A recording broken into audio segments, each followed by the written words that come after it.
Xəbər verdiyimiz kimi müğənni Kamilə Nəbiyeva ana olub. Sənətçinin xəstəxanadan görüntüsü yayılıb. Övladı doğulandan sonra onu ilk dəfə görən Kamilə mahnı oxuyub. Həmin görüntülər sosial şəbəkədə yayılıb. Qeyd edək ki, Kamilə ötən il prodüser Pərvin Fətəliyevlə ailə qurub.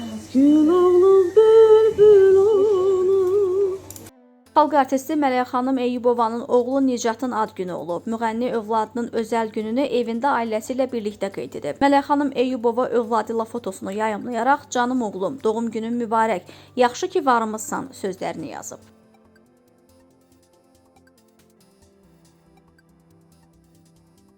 Aktrisa Zümrüd Qasımova sosial şəbəkədə ona tənqid yazanlara cavab verib. Ona mənfi rəy yazanların əksəriyyəti xanımlardır. Aktrisa əlavə edib ki, təhqir yazanlar sevgisizlikdən əziyyət çəkirlər.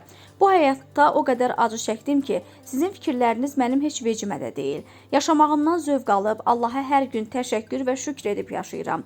Bilib-bilmədən məni qınayan bəzilərini isə ürəyimdən su içsinlər deyirəm. Bəlkə onda başınız özünüzə qarışar.